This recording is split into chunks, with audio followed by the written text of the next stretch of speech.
The sun rose slow and golden over Fairhope, Alabama, painting the quiet streets in honey light. Sheriff Darren McCall adjusted his tan uniform in the hallway mirror, straightened the badge that had defined his life for more than 20 years, and smiled at his reflection, the image of law, order, and quiet pride. Behind him, the smell of bacon and coffee drifted from the kitchen. His wife, Lydia, was humming softly, her auburn hair tucked behind one ear, her silk robe tied loosely at the waist. She looked peaceful, the kind of woman who made people say, "That sheriff sure married right." Darren kissed her on the forehead. "You spoil me every morning," he said. She smiled, pouring coffee into his favorite chip mug. "I'm just keeping the town's hero alive," she teased. To everyone in Fairhope, the McCalls were a picture of stability. The small-town sheriff and his charming wife, living in a neat blue-gray house with white shutters, their family photos perfectly aligned on the wall. Smiles, holidays, anniversaries. Lydia's mother, Evelyn Carter, lived just a few miles away and often came over to help in the kitchen or garden. She and Lydia were inseparable, laughing, shopping, sharing recipes. People said they had a bond stronger than most mothers and daughters. But lately, something about that closeness unsettled Darren. He couldn't name it. Not exactly.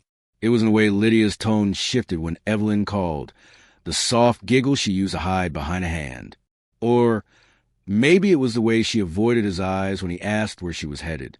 That morning, as she packed her purse, she said lightly, "Mom wants me to go with her to Walmart later. She's hunting for new curtains again." He nodded, but his chest tightened. "Didn't she just buy some last week?" Lydia laughed it off. "You know how she is, never satisfied. We'll be quick." He smiled, but his gut twisted. Over the years, Darren had learned to trust his instincts, the same instincts that once told him a suspect was lying or that a partner was walking into an ambush. Those instincts were whispering now. Something wasn't right. At the sheriff's station, the morning passed in routine calm, signing reports, greeting townsfolk, checking on deputies. Yet his mind drifted. He thought about Lydia's perfume, the floral one she used to wear just for him, and how lately it lingered on her even when she came home from errands with Mom. Deputy Carl Benson, his oldest friend, noticed the distraction. "You look like you're wrestling ghosts again," Carl said, handing him a file. "Just thinking too much," Darren muttered. "About Lydia?" Darren shot him a look. "Drop it." Carl shrugged. "All right, but you forget I've been married 3 times. When a woman starts keeping secrets, she's not just redecorating." Darren forced a laugh, but the words stayed with him. That evening, he came home to an empty house. Lydia had left a note on the counter. "When a mom for dinner. Don't wait up." He sat alone at the kitchen table, staring at the fading handwriting. The silence felt heavy, like something pressing against his ribs. Outside, the cicadas screamed in the humid night. He tried to convince himself he was overthinking, that Lydia and her mother were just unusually close. Still, he felt an ache in his stomach, a sheriff's intuition turning inward. He didn't know it yet, but that unease would be the first small crack in the world he'd built. As he poured himself another cup of coffee, his gaze caught the family photo on the wall. Lydia, Evelyn, and him at last year's Thanksgiving. They were smiling, arms around each other. But now, looking closer, he noticed how Lydia's hand wasn't resting on his shoulder at all. It was wrapped around her mother's waist. And in that instant, for the first time in his life, Sheriff Darren McCall felt a chill crawl through his uniform. The kind that doesn't come from fear of criminals, but from sensing that the real danger might be waiting inside your own home. The next few weeks moved like thick syrup, slow, sticky, and heavy with silence. Darren noticed it in the smallest ways first. Lydia used to call him every afternoon, just to say she missed him. Now, her text came hours late, short, polite, and hollow. Busy at school. With Mom. Be home late. At first, he blamed himself. Maybe he'd been too wrapped up in work, too distracted by crime reports and court dates. Maybe the marriage had simply fallen into that quiet, dangerous place where 2 people start living side by side instead of together. But then the little things started piling up. The perfume that didn't smell like hers, the lipstick stain on a coffee mug that wasn't his, the faint scent of Evelyn's lotion on Lydia's jacket. One night, he woke up and found the other side of the bed empty. The clock glowed 1:14 a.m. He followed the faint light from the living room and saw Lydia on the couch, her face lit blue by her phone screen. Her fingers moved fast. "L-Y-D," he whispered. She jumped. The phone nearly slipped from her hand. "God, you scared me," she said, pressing it to her chest. "Who are you talking to?" "Mom," she said quickly. She couldn't sleep. "We were just chatting about paint colors." "Paint colors at 1 in the morning?" Her tone sharpened, just a little. "You think it's strange that I talk to my own mother?" He stared at her, searching for warmth in her eyes. Found only something tired, guarded.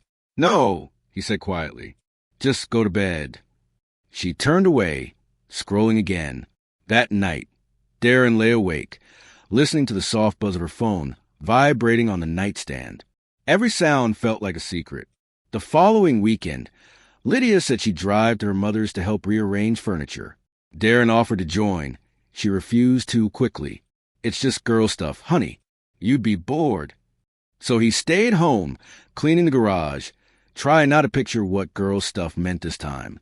When she returned that evening, her cheeks were flushed, her hair slightly messy. He reached for her hand. She pulled away, saying she needed a shower. He stood in the doorway, watching her disappear down the hall, and realized he no longer recognized a woman he'd loved for 12 years. The next day, he had a reason to stop by Evelyn's house, or at least he told himself he did. Lydia had left her wallet in his truck, and he drove across town to drop it off. Evelyn opened the door in a silk robe, the same scent of gardenia that clung to Lydia's hair. She smiled, slow and knowing. "Darren, this is a surprise." "Just bringing this back," he said, holding up the wallet. "Come in for coffee?" "Can't. On duty." His eyes drifted past her shoulder, to the hallway mirror where a framed photo leaned slightly askew. Lydia, smiling, bare-shouldered, cheek pressed to her mother's. It wasn't indecent, not exactly, but intimate in a way that made something twist deep inside him. Evelyn noticed his stare. "Beautiful, isn't she?" she said softly. "Yeah," Darren managed. "She is." She took the wallet from his hand, her fingers brushing his. "You take good care of her, Sheriff." He forced a smile and walked away, but his pulse was hammering. By the time he reached the patrol car, his hands trembled on the steering wheel. That night, Lydia came home humming, the same tune Evelyn had been humming earlier. Darren watched her move around the kitchen, laughing softly to herself. He wanted to ask where she'd really been, why her mother answered the door wearing the same perfume she used to wear for him, but he said nothing. Instead, he poured himself a glass of bourbon and stared out the window at the dark Alabama sky. His reflection in the glass looked older than he remembered, tired, worn down, haunted. He had no proof, no confession. Only a gut feeling that something unspeakable was growing between the two women he trusted most. And as he stood there in the silence, that feeling turned into something sharper, something that would soon demand to be faced, no matter the cost. The following week, the unease inside Darren no longer whispered. It screamed. He'd built a career on reading people, on sensing lies before they were spoken. But now, that same instinct was turning inward, eating him alive. Lydia's distance had become more deliberate. She avoided eye contact when she spoke, made excuses not to have dinner together, and always seemed to be helping Mom with something. Repainting the kitchen, cleaning the attic, rearranging furniture. It wasn't the errands that bothered him. It was the way she glowed afterward. Her voice lighter, her smile secretive, like someone hiding a private joy. One evening, as she showered, Darren sat on the edge of the bed, staring at her phone lying face down on the dresser. He'd never once invaded her privacy in 12 years of marriage, but now his hand moved on its own. He unlocked it. Her recent messages were cleared. All of them. Not a single conversation with Evelyn remained. His throat tightened. He scrolled through her photos next. Most were innocent. The dog, the classroom, random snapshots, until he reached one that made his blood run cold. A blurred image of Lydia in Evelyn's living room, both of them smiling, sitting close, their faces nearly touching. The photo wasn't sexual, but the intimacy was undeniable. Lydia had captioned it with a red heart. He dropped the phone like it burned. Later that night, he sat at the station with his best friend, Deputy Carl Benson, pretending to review reports but seeing nothing. Carl noticed. "You've been zoning out for days," Carl said, lighting a cigarette. "What's going on at home?" "Nothing I can prove," Darren replied, his jaw tight. "You think she's seeing someone?" "She's spending too much time with Evelyn." Carl frowned. "Her mom?" He stopped, shaking his head. "Come on, man, you don't really think." "I don't know what to think anymore." Carl leaned forward. "Listen, Darren, you're a sheriff. If something's off, you find the truth. But don't go off half-cocked. You got too much to lose." That night, Darren couldn't sleep. He replayed every strange glance, every late-night text, every time Lydia returned home smelling like her mother's perfume. It sounded insane, and yet his gut said otherwise. The next morning, Lydia left early, saying she'd drive Evelyn to a medical appointment. Darren waited 15 minutes before checking the GPS app he'd secretly installed on her phone months ago for emergencies. The signal stopped at Walmart, not the clinic. His heart began to hammer. He told himself it could be nothing. Maybe they were running errands first. But curiosity twisted into something darker. He grabbed his keys. At the station, he told Carl he was checking a report near the industrial park behind Walmart. He didn't explain further.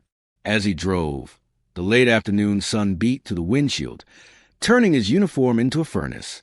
He barely noticed. Parking across the lot, he spotted Lydia's car near the loading dock, tucked out of sight from the main entrance. He waited, watching. 15 minutes passed, then 30. No one came out. Finally, he stepped out of his cruiser and walked toward the back of the building. The smell of asphalt and grease hung in the air. A manager stood outside smoking, giving him a nod of recognition. "Afternoon, Sheriff," the man said. "Afternoon," Darren replied, forcing a casual tone. "Just checking security cameras. Heard there've been some blind spots back here." "Yeah, those old ones by the stockroom barely work," the man chuckled. "Haven't had time to fix 'em." That sentence stuck like a nail in Darren's chest. He continued toward the back hallway, a place meant for employees only. Every step echoed against the concrete. From behind a half-closed door came the faintest sound, a laugh, a whisper, a woman's voice. Then another. He froze. It couldn't be. He pressed his ear to the door, heart pounding so loud it drowned out the world. He couldn't make out the words, but the tone, intimate, playful, low, left no doubt. And that was when it hit him. This wasn't about curiosity anymore. It was about truth. Whatever waited behind, that door was going to change his life forever. He took a slow breath, hand trembling as it reached for the handle. "Please, God," he whispered, "tell me I'm wrong." But deep down, Darren McCall, the sheriff, the husband, the man who built his life on trust and order, already knew he wasn't. The hallway behind the Walmart stockroom was dim, washed in flickering fluorescent light. The air smelled of dust, detergent, and something else, something warm and human. Darren's fingers hovered over the metal door handle. He could hear soft laughter, a low moan, and the rustle of clothes. Every instinct in his body screamed, "Don't open it." But his heart, pounding like a war drum, gave the order before his brain could stop it. He pushed the door open an inch. The sight on the other side didn't make sense. Not at first. Two figures entangled, bodies pressed close against the wall, movement slow, desperate, forbidden. For a split second, his mind tried to rationalize what he saw. Maybe Lydia was being attacked. Maybe someone was forcing her. But then one of the voices spoke, breathless and tender. "Mom, please." The world snapped. The woman Lydia was kissing wasn't a stranger. It was her mother, Evelyn Carter. For a moment, time dissolved. Darren stood frozen, his hand still on the door, unable to breathe. The two women turned in panic. Lydia's eyes wide with horror, Evelyn's face pale but unashamed. "Darren!" Lydia cried, pulling away. "Wait! This is what it looks like. Then tell me what it is." His voice thundered off the walls. "Because I swear to God, I'm seeing my wife in her mother's arms." Lydia stumbled for words. Evelyn straightened her blouse, her calm returning like poison sliding back into a vein. "It's not what you think," Lydia pleaded. "It's complicated." "Complicated?" Darren spat. "You're my wife. She's your mother. How the hell do you explain that?" Evelyn took a slow step forward, her voice low, almost pitying. "You've never understood her, Darren. You made her feel small, caged. I only gave her what she was missing." He stared at her, stunned. What she was missing? His voice cracked. "You call this love? You destroyed her." Evelyn's lips curled into something that wasn't quite a smile. "No, Sheriff, you destroyed her. She came to me crying about how empty your bed felt, about how she wanted to feel alive again. I simply showed her how." Something inside Darren broke. It was a physical sound, like glass cracking in his chest. His breathing quickened, eyes burning with tears he refused to shed. Lydia reached for him, but he stepped back, shaking his head. "Don't touch me. Don't you dare." "Darren, please." "How long?" he demanded. "Tell me how long this has been going on." Lydia's silence was her answer. He let out a strangled laugh, half disbelief, half heartbreak. "My God, my own wife and her mother. What do you even call that?" Evelyn's tone sharpened. "You don't get to judge us. You think wearing a badge makes you a saint? You spent your life hiding behind laws while your own marriage died." The words hit harder than bullets. Something primal rose inside him. Grief, rage, humiliation, all fighting to take control. He reached for the wall, trying to steady himself, but his hand brushed against the cold metal of his holster. He didn't remember unfastening it. Didn't remember pulling the gun free. Lydia gasped. "Darren, no, please." "You lied to me," he said softly. "You lied every single day." "We didn't mean to hurt you," she sobbed. "You already did." Evelyn's eyes hardened. "Go ahead, Sheriff. Pull the trigger. That's what men like you do when they lose control." Her words sliced the last thread of restraint left in him. The world went red. His hand trembled, tears blurring his vision. "You took everything from me," he whispered. 2 deafening gunshots exploded through the air. The first hit Lydia in the chest. The second struck Evelyn as she lunged forward. The echoes bounced off the metal walls, fading into stunned silence. Somewhere, a box fell. A scream erupted from the next aisle. Footsteps, chaos. Darren dropped the gun. It clattered on the tile. His knees gave out. He stared at the blood pooling beneath them. The 2 women who had defined his life, lying motionless on the floor. He reached for Lydia's hand, still warm. "I loved you," he whispered. "God help me, I still do." Then the sirens came. The sound of the gunfire still echoed in Darren's skull long after the smoke cleared. For a second, the whole world seemed to stop. No voices, no footsteps, no time. Just a ringing in his ears and the smell of gunpowder curling through the narrow corridor. Lydia lay on her back, her eyes open but fading, her mouth forming words that wouldn't come. Evelyn's body had slumped beside her, one hand outstretched as if reaching for her daughter. The fluorescent lights above flickered, humming softly, almost mockingly. Darren's gun fell from his shaking hand and clattered across the tile. His knees buckled, and he collapsed beside Lydia, pulling her into his arms. "Oh, Heidi, baby, stay with me." Her blood was warm against his palms. She blinked slowly, her breath trembling. "I'm sorry," she whispered. "I didn't want to end like this." "Then why?" His voice cracked. "Why did you do it?" A tear rolled from the corner of her eye. "Because I couldn't stop. She made me feel free." And just like that, the light in her eyes dimmed. Darren pressed his forehead to hers, letting out a broken sound that didn't even resemble a man's voice anymore. Something deeper, rawer. Footsteps pounded down the hall. Someone screamed, "Call 911. Sheriff McCall just shot somebody." He barely registered the voices closing in. Hands pulled him back. Someone shouting, "Put your hands up!" He didn't resist. His palms were slick with blood, trembling in the cold air. As officers swarmed the scene, Darren sat motionless, eyes empty. Deputy Carl Benson pushed through the chaos, stopping dead when he saw the bodies. His face went white. Jesus Christ, Darren, what did you do? Darren looked up, tears streaking through the grime on his face. I don't know, Carl. I don't know what I just did. Carl knelt down, lowering his voice. You shot them both, didn't you? They left me nothing, Carl. Nothing. When they cuffed him, Darren didn't fight. He didn't even speak. The flash of cameras lit the alley behind Walmart as reporters shouted questions, their microphones thrust forward like weapons. Sheriff, did you kill your wife in cold blood? Was it premeditated? Who was the second victim? He said nothing. His badge gleamed faintly in the chaos, a symbol of honor now tainted by blood. Inside the patrol car, he caught his reflection in the window. The man staring back at him wasn't a sheriff, wasn't even human, just a hollow shell wearing guilt like a second skin. As they drove away, the radio crackled. 2 victims confirmed deceased. Suspect in custody. Suspect identified as Sheriff Darren McCall. The words hit him like bullets all over again. At the station, they led him through the same hallway he'd walked 1,000 times with authority. Now as a prisoner. Every officer stared in disbelief, some whispering, others turning away. One rookie muttered, "How does a man like him lose it like that?" Darren heard it, but he didn't respond.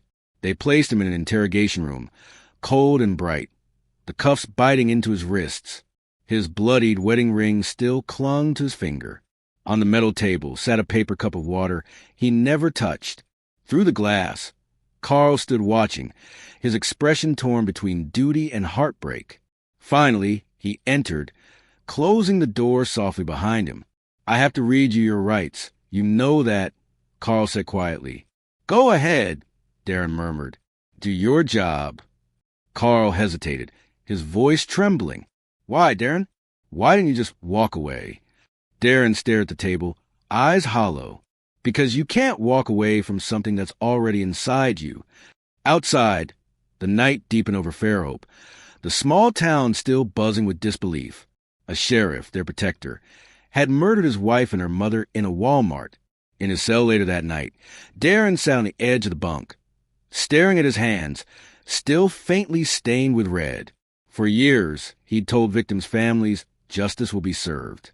Now, justice had turned its gaze on him. He whispered to no one, "I used to think evil was out there.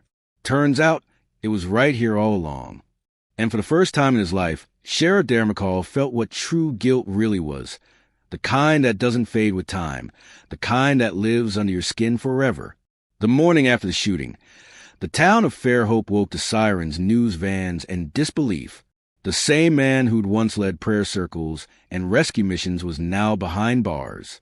On every local station, the headline scrolled in red, Sheriff Darren McCall arrested for double homicide. The footage was brutal. Darren in handcuffs had bowed, his once proud uniform soaked in dry blood. Reporters shouted questions as he was led into the county jail. "Sheriff, was it a crime of passion? Did you know about the affair? Who was the second victim?" He didn't answer. He couldn't. Inside, the jail was cold and silent. Officers who'd once saluted him now avoided his gaze. Every clang of the cell door echoed like judgment. The scent of bleach and iron filled the air. He sat on the metal cot, staring at his hands, the same hands that had once sworn protect. Deputy Carl Benson stood outside the bars, his voice tight. "The DA's office is all over this. The governor already called.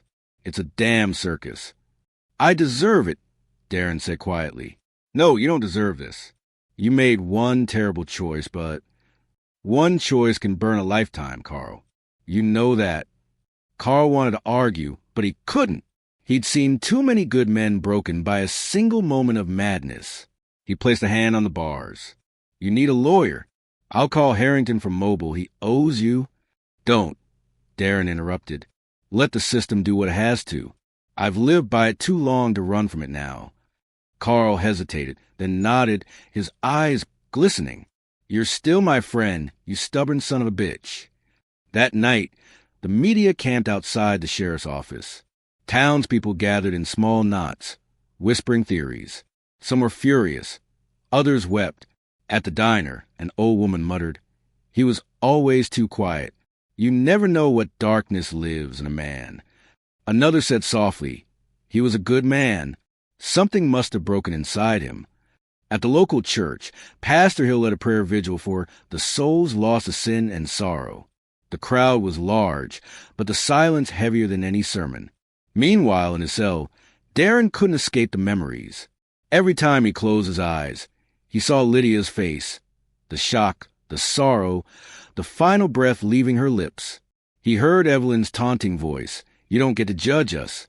He pressed his palms against his ears until they hurt, but the sounds wouldn't stop. The jail chaplain, a gray-haired man named Reverend Price, came to visit.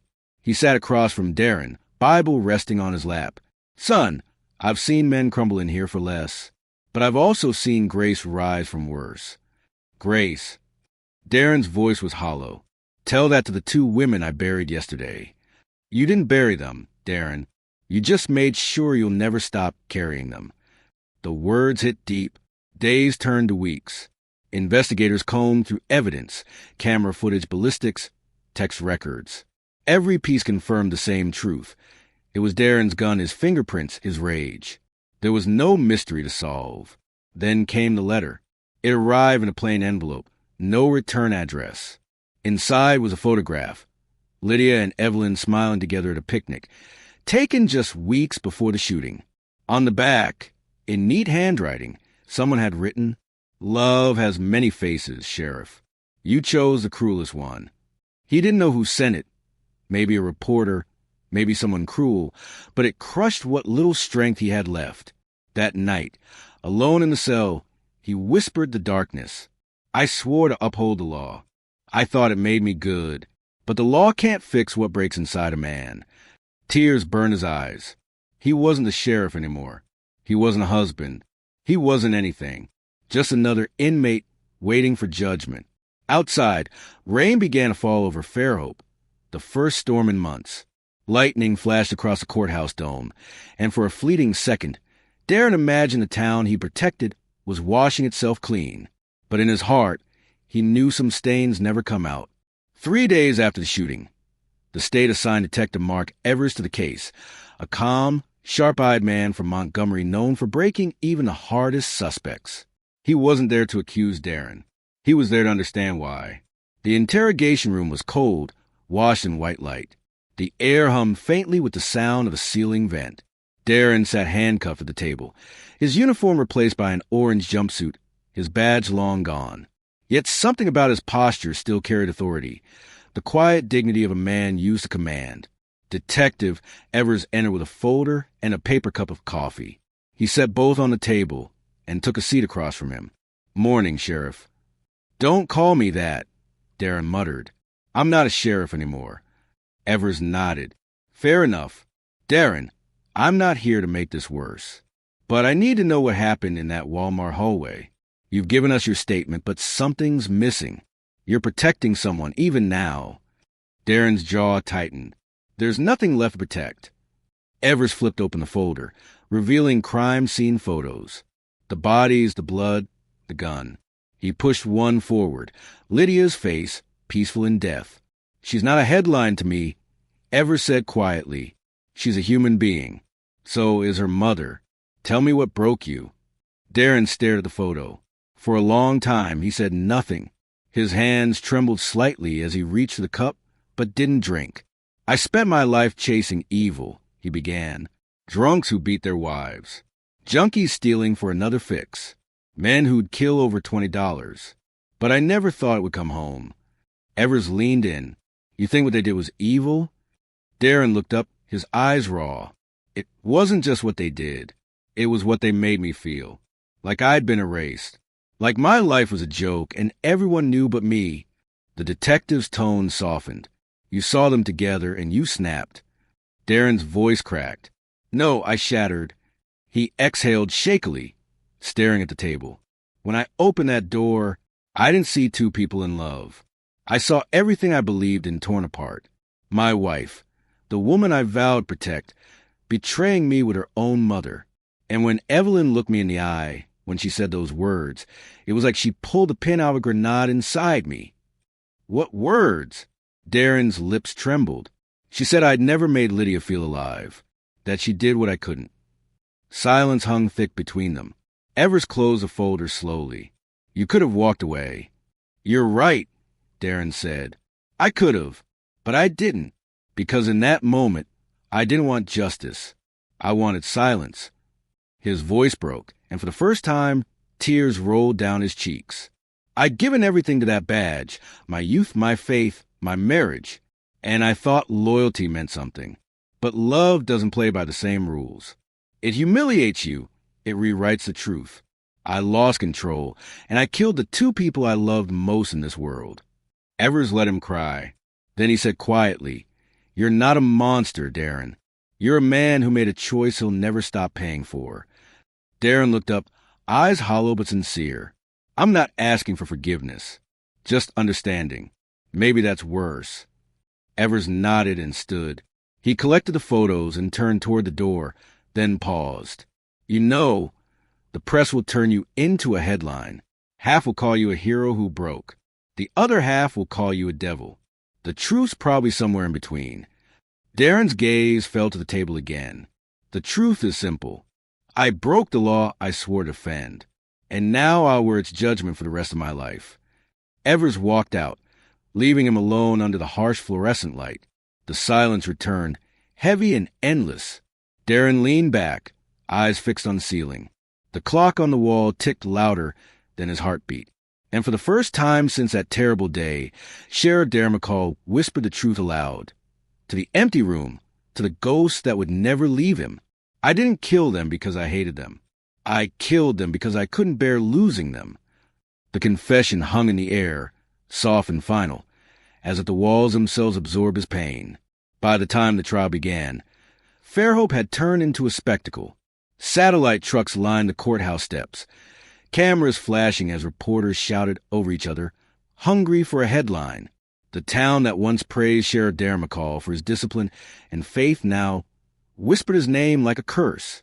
Inside the courthouse, the air was thick with tension and perfume, the scent of grief, gossip, and justice. Every seat was filled. Old friends from church, deputies from his department, curious townsfolk, all came to watch their former protector face judgment.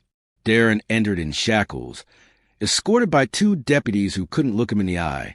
He wore a gray suit, borrowed from Carl Benson, slightly too big in the shoulders.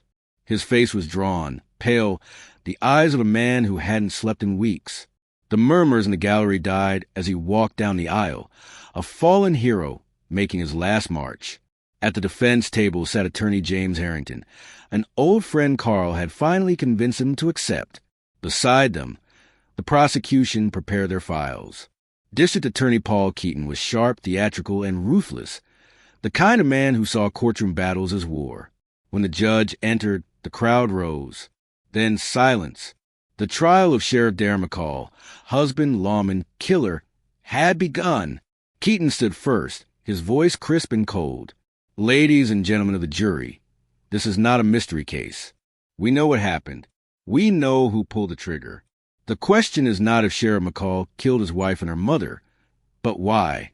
Was it rage, jealousy, or a man who simply believed the law did not apply to him? He turned toward Darren.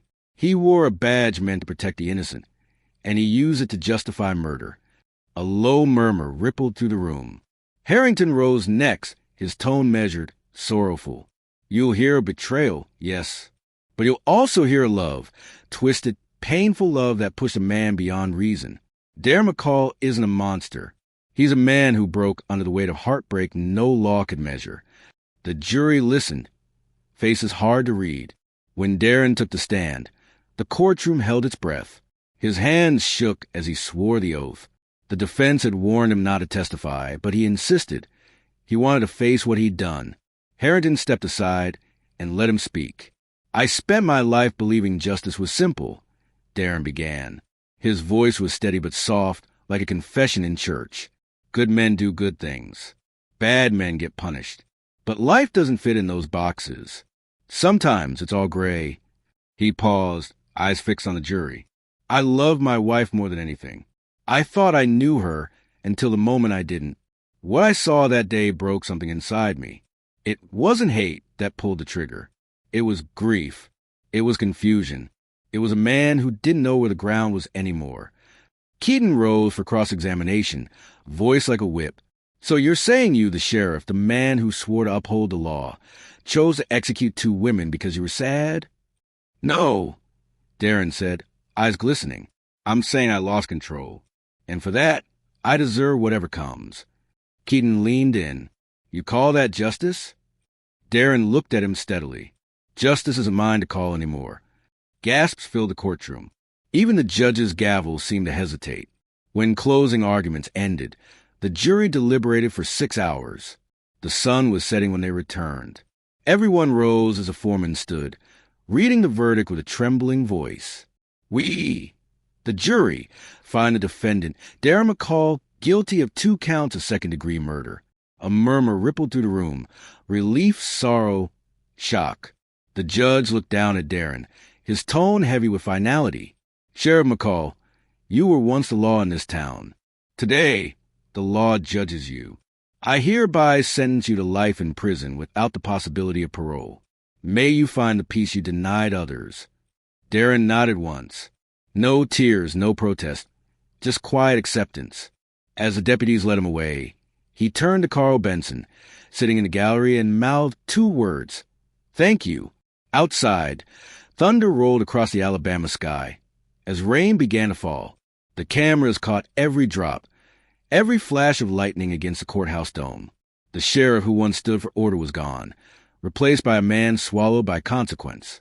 And for the first time, Fairhope, Alabama, felt the weight of what it truly meant to lose its hero.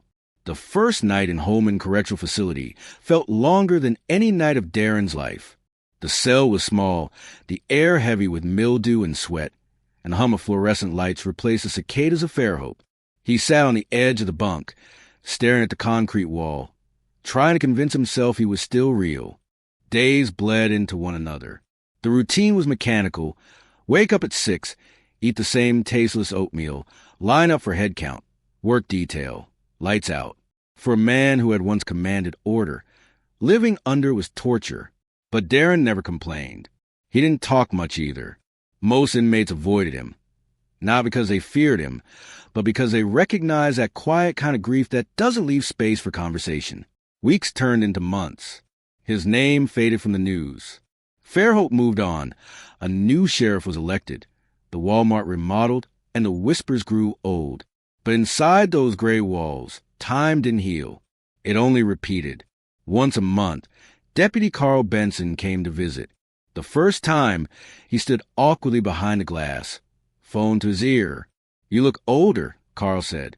So do you, Darren replied. You eating okay? I'm alive. That's enough. Carl hesitated. You ever think about appealing? Darren shook his head. What would I appeal? The truth. Carl looked down, his voice breaking. You were the best damn sheriff this county ever had. Was, Darren said softly. Now I'm just another man paying for what he couldn't control. After that, their visits grew shorter, fewer. But Carl always sent a Christmas card, each one with the same line at the bottom. Still your friend? In prison, Darren kept mostly to himself. He worked in the library, cataloging old books. The chaplain, Reverend Price, often stopped by. You read the Bible much these days? Every night, Darren said, but I'm still waiting for it to make sense again. Maybe it's not supposed to, Price said. Maybe it's just there to remind us we're not alone. Darren smiled faintly. Feels like I am. The Reverend studied him. You're not beyond redemption, Darren.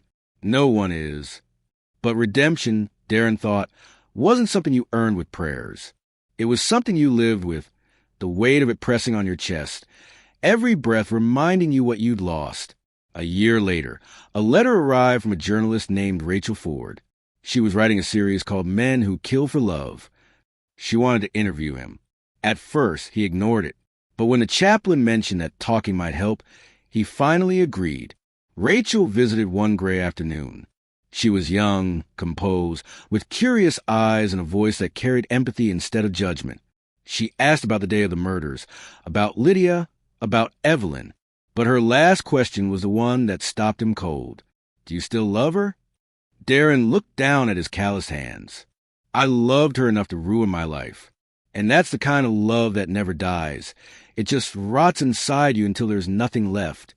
She didn't write anything after that. She just sat there, eyes wet, and said quietly, "That's the most human thing I've ever heard." After she left, Darren found himself thinking about Lydia again. Not the woman in the Walmart hallway, but the girl who used to leave sticky notes in his lunchbox that said, "Stay safe, hero." He realized he would spend the rest of his days remembering her that way, the way she was before the secrets, before the shame. Years passed. His hair turned silver. His hands shook when he wrote. But each morning, he still folded his blanket neatly, polished his shoes, and nodded to the guards, the discipline of a man trying to keep a small piece of his old self alive. One evening, Reverend Price stopped by and found Darren staring through the bars at the setting sun. The light painted his face in soft gold.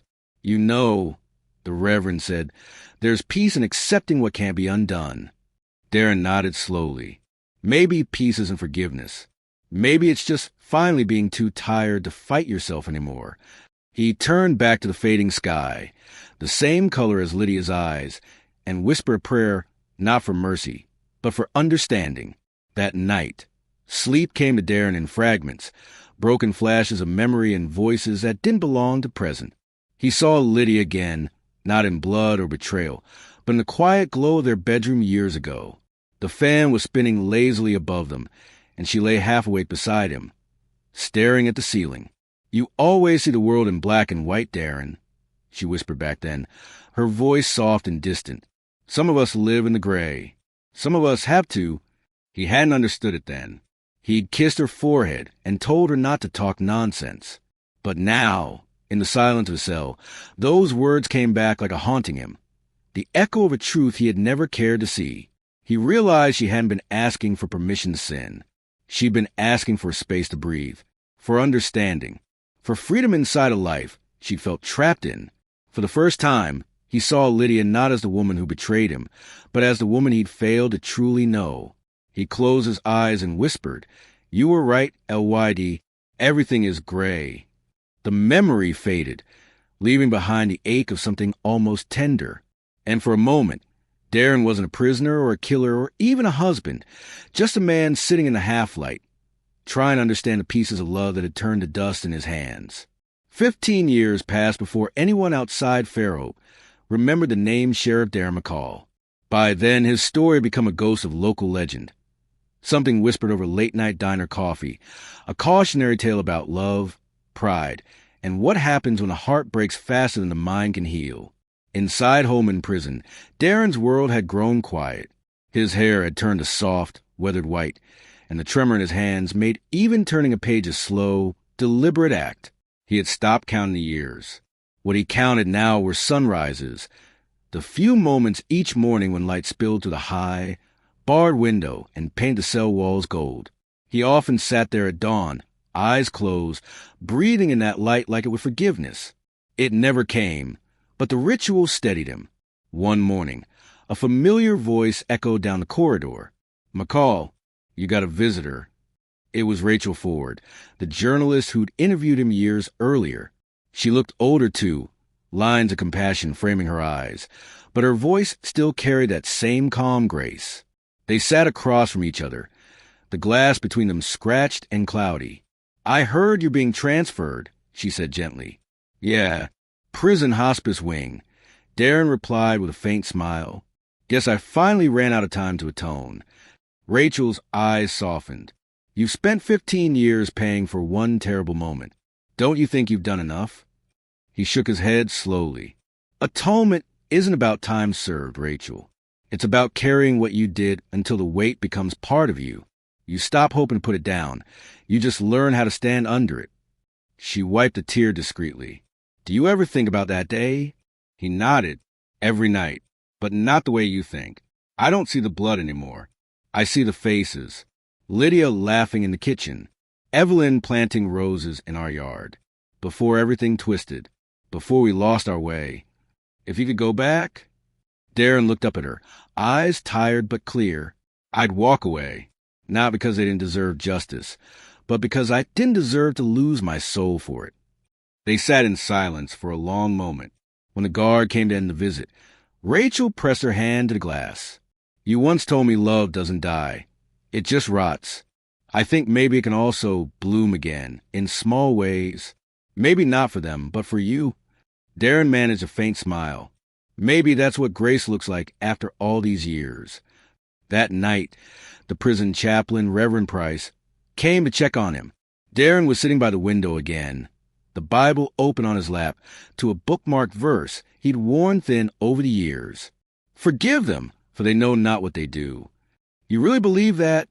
The Reverend asked quietly. I don't know, Darren said, but I hope God does. Later, as the lights dimmed, Darren wrote his final letter, a confession and a prayer rolled into one. To whoever finds this, if there's one thing my life has taught me, it's that love and sin with the same face when you're blind with pride. I thought I could be both the law and the man who lived by it. I was wrong. Love isn't meant to be owned, and justice isn't meant to be personal. But I learned too late. If there's mercy in this world, let it find Lydia and Evelyn first. As for me, I've made my peace. My punishment was never the prison. It was remembering what I destroyed and still calling it love. He folded the letter carefully and set it on his pillow. At dawn, when the guards made their rounds, they found Darren sitting upright on his bunk, eyes closed, hands clasped around his Bible. The sunlight from the window bathed his face in gold.